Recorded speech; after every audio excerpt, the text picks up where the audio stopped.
So we observe the Sabbath on a Saturday. This is how you prove to be faithful, loyal, and deserving. It's work. Starting a fire, maintaining a fire in service to others. So I wanted to talk about that different. A holy convocation is to be learning or getting some edifying message or getting the word of the Most High. Just don't be doing things you're not supposed to be doing. And I don't think I had to tell y'all what y'all not supposed to be doing. Just don't be doing stuff. Hey guys, Sis here. So I wanted to do a video talking about how I celebrate the Sabbath and just kind of give some tips and tricks. So let's go ahead and get right into it. How long must the so-called black man suffer?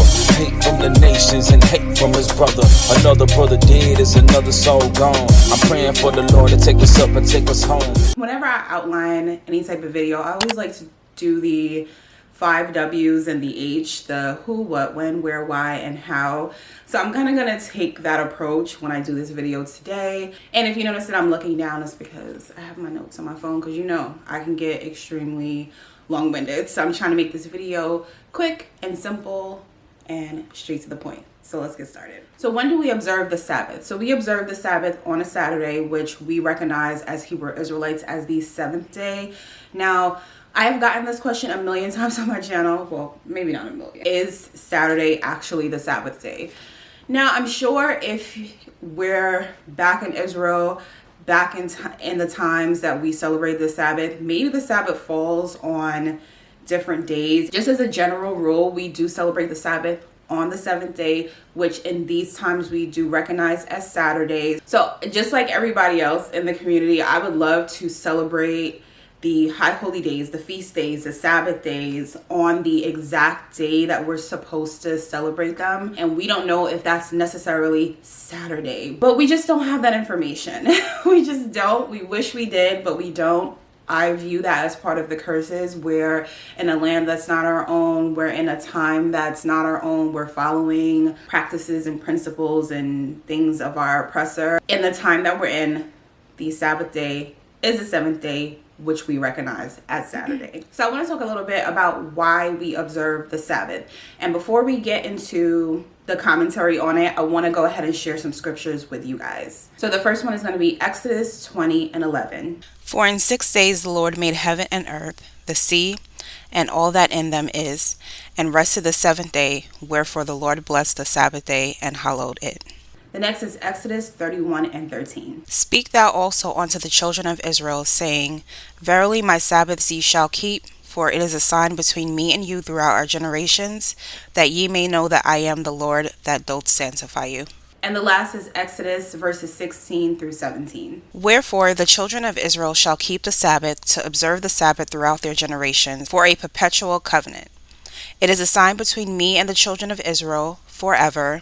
For in 6 days the Lord made heaven and earth, and on the 7th day he rested and was refreshed. So those scriptures to me outline why we observe the Sabbath day, but to kind of bring it all together, I mean, we observe the Sabbath day because the Most High said so. Period, point blank, end of story. But we also observe the Sabbath because the Most High created the earth, the heavens, the earth, and all the jazz. You know the story. He created all of that, and then he rested on the 7th day. So that's why we observe the Sabbath and we rest on the 7th day, because the Most High rested on the 7th day as well. It's also a signal and a covenant between us and the Most High. He's basically telling us, hey, this is what I want you to do. It is a sign between us. It is a covenant between us. It is something that I'm expecting you to do, that I want you to do, and I'm commanding you to do. So that's why we do it. That's why I go back to saying, if he says so, we do it. So that's pretty much why it's basically a contract between us and the Most High, that this is what you're going to do. This is how you prove to be faithful, loyal, and deserving. And he gave it to us to rest and be refreshed. Just a day where we're just not worrying about the worries of the world, doing things that we normally do. A day for your spirit and your soul to be refreshed. So not only rest in the way we would like get in a bed and just relax all day, or sit on the couch and watch something and just chill out. It's more just so we can prepare ourselves for the week ahead, to refresh our minds, refresh our spirit, refresh our body. And that's why there are certain rules to the Sabbath, which I'm going to get into next. So yeah, let's talk about the rules of the Sabbath day. So the first one is no buying and selling. And this is detailed in Nehemiah 10, verse 31. And if the people of the land bring ware or any victuals on the Sabbath day to sell, that we would not buy it of them on the Sabbath, or on the holy day, and that we would leave the 7th year, and the exaction of every debt. I also like to refer to Nehemiah verses 10 through 22. I'm not going to list those on the screen just because it's a lot. Now think about this for a second. If someone's giving you a day to rest and relax, and you're buying and selling, you're doing transactions during the week, you're buying groceries, you're buying clothes, you're buying the things that you need, cleaning products, blah, blah, blah, this, that, and third, whatever, all the things that we buy, right? Why would we do that on a day that's required for us to rest, right? That's just the hustle and bustle of life. On a day where we're given to rest, relax, refresh our minds, bodies, and spirits, we don't want to be out there doing what we do on the normal days and just kind of worry about what the Most High originally intended for us, what makes us whole. Even though society has made us to be consumers and constant buyers of products and just materialistic things around us all the time, those are not things that truly fulfill us, right? They don't make us whole. They shouldn't make us feel good about ourselves. I feel like people associate having things, buying things, not that they can't be, like if you buy yourself some flowers, I'm sure that makes you feel good. Flowers, particularly, even though expensive, they make me happy. Like, I walk into a room, I see fresh flowers, they make me happy. But I don't think they make me whole. Flowers don't make me necessarily feel closer to the Most High. It doesn't make my soul feel great. You get what I'm saying? Like, the materialistic things and the buying things and having things, they just don't do the trick. So basically, no buying and selling on the Sabbath day. The next one is no work or labor. Again, going back to the Most High not wanting us to do things that we normally do the other 6 days of the week. He wants us to rest, relax, and be refreshed. I like to point to Leviticus 23 and 3. 6 days shall work be done, but the 7th day is a Sabbath of rest and holy convocation. Ye shall do no work therein. It is the Sabbath of the Lord in all your dwellings. And I want to talk about this for a second because I've gotten this question a few times on my channel about no work versus servile work. So if you look at Leviticus 23 and 7. In the 1st day ye shall have a holy convocation. Ye shall do no servile work therein. You see a difference there. So you see where the Most High is talking about Sabbath and he says there shall be no work therein. I'm paraphrasing, but no work therein. So no work, no manner of work. And then you see when he's talking about the feast days, he's talking about servile work. So servile work in service to others. So I wanted to talk about that difference. So the difference is that on the Sabbath, we do no work. Like, we're not working for anyone. We're not working pretty much for ourselves. We're not cooking. We're not cleaning. We're not doing any of those things. As opposed to on a feast day where we have to prepare for that feast day. And feast days, obviously, you have a feast. So you have to prepare for that feast. And how you prepare for that feast is you make food, right? So the difference between no work, where we're not cooking on the Sabbath day, and on a feast day where we're allowed to prepare food for that day in order to prepare for the feast for that evening or whenever you're eating that day. That's the difference. So we're allowed to cook when you see no servile work. It usually means we're allowed to prepare the meal and prepare for the feast, set the table, that type thing. And then no work on the Sabbath day when we're just not allowed to pretty much do anything. It's literally a day of rest. So rest. Alrighty, next, let's talk about no cooking. If you're a mom like me, you're a wife, I have 6 children, I have a husband, I got a big family. Cooking, it's work.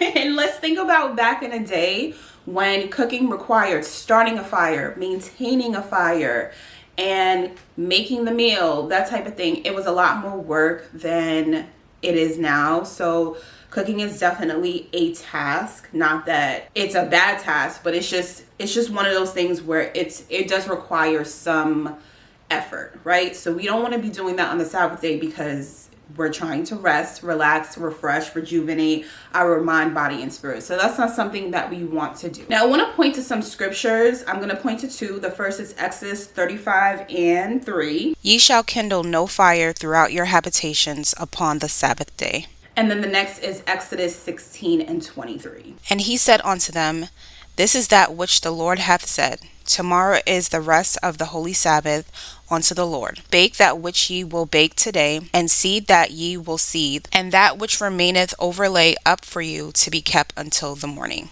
I get a lot of questions on my channel about cooking on the Sabbath. Well, not necessarily cooking, but more so like heating food on the Sabbath. So there definitely is no cooking on the Sabbath. I don't think that anyone is debating that at this point. There's no cooking on the Sabbath.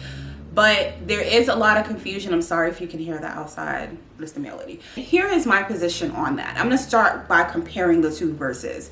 So those two verses can seem very contradictory. Is that a word? Contradictory. They can contradict each other as you're just reading them, right? Off face value. So I just want to go ahead and address the not cooking on Sabbath, because we know that that's not something that we should be doing. The verses are very clear about that. You know, bake what you need to bake from today, seethe what you need to seethe from today, which is talking about the day before Sabbath, and seethe means to bake, cook, broil, roast, all of that jazz. You can check that definition in the Blue Letter Bible. So it's clearly saying do that stuff the day before, because we're not doing that on Sabbath. So I think it's very cut and dry about cooking on the Sabbath day. That's not allowed. But for the question of heating food on the Sabbath, I'm going to give you my take and my husband's take on it, because I get a lot of questions on it, and I always just copy and paste my response and give the same answer each and every single time, because this is something that me and my husband talked about. We've done the research, and we feel like we're at a place where we kind of understand what the Most High is trying to say. And the comment is basically a combination of my husband and me coming together and giving this answer. So I wanted to read this to you guys. Okay, so it is about the spirit of the law. Check Exodus 20, verses 10 through 11. The Most High gave us a Sabbath day, a day of rest, because as verse 11 says, he himself rested on the seventh day from his work. He once ordained for us a day of rest, just as he had a day of rest. Also check out Mark 2:27, where Christ himself says how the Sabbath day was made for man and not man for the Sabbath. The Sabbath day was given to us as a gift that we might be free from all the day-to-day work that we do. A chill day free from work where we come together and we worship. So using or starting a fire really has nothing to do with fire all of a sudden becoming evil on the Sabbath day, but more so with us being free from having to do work associated with starting a fire, and more importantly, the work of cooking, which is why our foreparents would have used fire. They also used it for heat and for light. This is kind of what I was alluding to before. Cooking can be time consuming and a lot of work. He just simply doesn't want us doing our ordinary works on Sabbath. Then I go into how kind of I heat food on the Sabbath. So I do cook the day before. I usually cook like a big dinner, and then I kind of do like breakfast and lunch. It's just something the kids can pop out of the fridge. So I usually do like fruit, and then for lunch, just like, I don't know, tuna salad, egg salad, something like that, right? They can just eat with some vegetables or crackers or something like that. But the dinner is usually something that has to be heated up. We don't use a microwave. That's a video for another day, but we don't use a microwave. So we used to use a convection oven. We've moved away from that as well. And now we just heat our food up in the oven or on the stove. Now, I'm comfortable with that. I'm not cooking my food. I'm literally just heating the food up to temperature so I can eat it and it's not ice cold, right? It's not recooking the food. The food is already cooked. So I think it's just about looking at what the Most High intended for the Sabbath to originally be, right? What the Sabbath is for. I don't think heating food to have on the Sabbath day is breaking the Sabbath in any way. Now, I get both sides of the coin. I get because Exodus 35:3 does say you shall kindle no fire throughout your dwellings. I get why people are just uncomfortable with that. So this is kind of my advice. If you're uncomfortable with that, I always err on the side of caution. If I'm not comfortable with something or I don't understand something, I always err on the side of caution. So if that's something that you're not comfortable with, my best advice to you would just not to do it. Make something easy. Cut up some fruit for breakfast. Make some sandwiches for lunch. Make a big salad for dinner. Maybe it's an opportunity to make sure that you're eating super clean on the Sabbath day. So things that are not required to be heated up, things that are just fresh and natural. It could be like a challenge for you. So if that's something that you're comfortable with, I definitely understand. But I just wanted to kind of give you guys me and my husband's perspective on that, because I do get a lot of questions, and I just think that we have to remember what the real reason the Sabbath day was given for us. And I don't think that has anything to do with like heating food. It's more so cooking food. But if we're just heating up food, I don't think that's a big deal. So if anybody had any questions about that, I hope that answers your question. All right, so the next one I want to talk about is the Holy Convocation. So this is definitely outlined, and I want to go ahead and read some scriptures from that for you guys. The first one is going to be Leviticus 23:3 again. 6 days shall work be done, but the seventh day is a Sabbath of rest and holy convocation. Ye shall do no work therein. It is the Sabbath of the Lord in all your dwellings.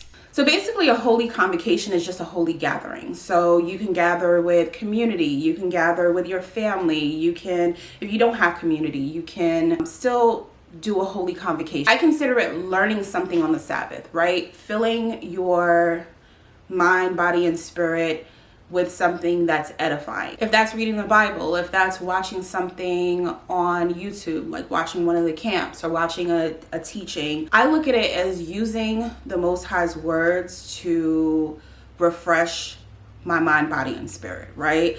There's nothing like getting up on a Sabbath morning, cracking open your Bible or turning on a teaching and learning something or relearning something or hearing something that you need to hear, learning a new verse, something along those lines. You're opening up yourself to the word of the Most High to refresh your mind, body, and spirit. Now, listen, you can do a holy convocation, like I said, by yourself. A lot of people are worried about whether you don't have community or you don't have family or you're by yourself or whatever.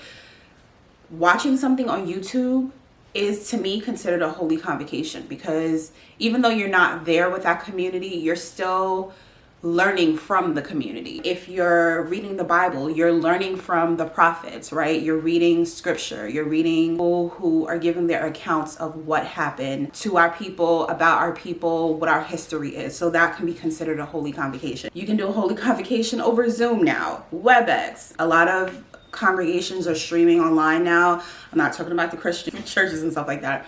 I'm talking about like a lot of people just have like their particular organization. So you can do that. You can find community anywhere. Hebrew Israelites, we're a vibe, we're everywhere. We're here and we're there. If you desire, you can find some type of community. But if you are by yourself and you prefer to be by yourself, I just look at it, a holy convocation is to be learning or getting some edifying message or getting the word of the Most High. Make sure you get your holy convocation in, because it's good for the soul. Next one I want to talk about is honoring the Sabbath. And this is outlined in Isaiah 58:13. If thou turn away thy foot from the Sabbath, from doing thy pleasure on my holy day, and call the Sabbath a delight, the holy of the Lord, honorable, and shalt honor him, not doing thine own ways, nor finding thine own pleasure, nor speaking thine own words. And I love this scripture because it's basically saying, hey, I've given you this Sabbath day for you to rest, for you to relax, for you to refresh. You're not going to be doing things that you normally do throughout the week. But it's also saying, listen, I gave you this day for you to relax and to rest, but don't be doing nothing crazy. Don't be just doing what you want to do. There are rules to the Sabbath. Don't be just whatever float your boat, whatever your mind tells you to do right now. If you want to go shopping, you can do that. I just feel like in this verse he's saying to us, yes, I gave this day to you, but this is not about your pleasures. This is not about you doing what you want to do, how you want to do it. This is not YOLO, right? We're not doing that. We're not just out here living our best lives, okay? This is not what this is about, because the Most High didn't have to give us a Sabbath day, right? He didn't have to do that. He didn't have to give us a day of rest, especially since we be misbehaving and not listen to what he was saying, right? Not listening to what he be telling us to do. He didn't have to do that, but he gave it to us. So just like if you have a father or a mom or somebody in an authority position in your life, and they say, hey, listen, I'm going to give you this. It's not without its requirements and its consequences, right? So as parents, we give our kids things all the time. We say, hey, if you do well in school, we're your parents. We gave you life. So we'll provide you with this. We'll provide you with that. We'll buy you nice things. We'll take you here. We'll take you there. But there's a requirement with it. You are to behave. You are to be respectful. You are to do the things that you are required to do, that we require you to do. So it's the same type of relationship. It's like, hey, I'm going to give you this, and it is a blessing. But there are requirements to have this blessing. So if you look at it that way, even though the Sabbath day is a day for us to rest and kind of chill out, there are rules to having that blessing. So I just wanted to outline that and talk about why, like, we honor the Sabbath day. All right, and the last thing I want to talk about as far as rules of the Sabbath day is to keep it holy. Remember the Sabbath day to keep it holy. Simple, right? So don't be doing nothing crazy on the Sabbath day. It's pretty cut and dry, okay? The scripture cut and dry. There's no way to kind of misinterpret it. Don't be doing nothing crazy on a Sabbath day. If the Most High was right here in your face and he was like, are you keeping the Sabbath holy? You don't want to have to think about whether you're keeping the Sabbath holy. Yes, absolutely. I'm keeping the Sabbath holy. Anything that is not holy, you know in your spirit is not holy. You know when you're doing something wrong or you shouldn't be doing it, right? You know when something don't make you feel good on the Sabbath day, like, should I not be doing that? Don't do it, okay? If there's a question about whether you should or should not be doing it, it means you should not be doing it, okay? So don't be cursing nobody out on the Sabbath, okay? Don't be doing no nasty stuff on the Sabbath. Like, don't be behaving badly on the Sabbath, okay? Just don't be doing things you're not supposed to be doing. And I don't think I had to tell y'all what y'all not supposed to be doing. Just don't be doing stuff. All right, so now I want to talk about things that I like to do on the Sabbath. These are just tips and tricks. And I would love for you guys to share some of your tips and tricks and things that you do for Sabbath down in the comment section. I am always open to ideas. Sometimes you don't think about something. And just as a community, I think it's good for us to share things with one another, just to give different perspectives and different options for routines and things like that. So the first thing I always like to do is make sure fringes and head wraps are readily available and clean.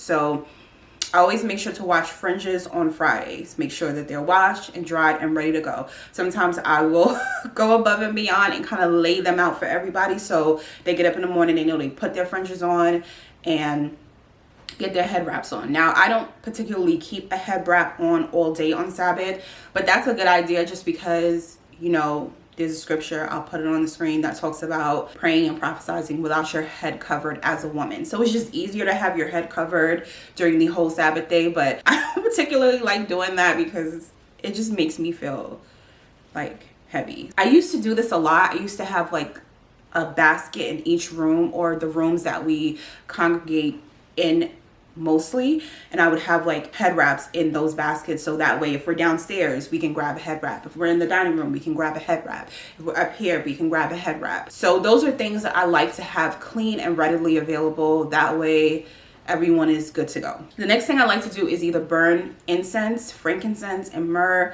or I like to diffuse frankincense oil. I typically don't do incense just because a lot of incense messes with my asthma. But I do have a lot of frankincense essential oil, and I like to diffuse that. It's just something that our people did, so I like to do that. It's not a requirement. You can do it or not do it, but it's just something that I like to do to kind of get into the spirit. I don't do it every Sabbath, but if I can, if I have the stuff, then I will do it. And then this goes back to like the holy convocation. So I always try to read something on Sabbath, learn something on Sabbath, watch something on Sabbath, just learn something edifying. And you can do this several ways. You can do, a lot of times me and my family, we will all just kind of do our own thing. So I'll get up in the morning and read the Bible. I may watch something. The girls do the same. The boys do their Sabbath books. And at the end of the night, we will all come together and do kind of like a Bible study type situation. My husband usually leads it. He'll go around and basically ask, hey, what did you learn today? What did you learn today? We'll all share. He'll either have something prepared and we'll discuss that and talk about that, and he'll guide us and teach us. And if we have questions at the end, he'll ask if we have questions, he'll answer our questions. But sometimes he'll just ask us what we learned, and then we'll kind of just take it from there. So if I read Genesis something, and I had a question, then we'll kind of just talk about that. So it's just about being in the spirit, learning something or talking about something. That's kind of what we do as a family. So that is it, guys. That is my Sabbath video, how I celebrate my Sabbath, the scriptures that I gravitate towards when it comes to the Sabbath, and my tips and tricks of what I do on the Sabbath. I hope that the video was helpful for you.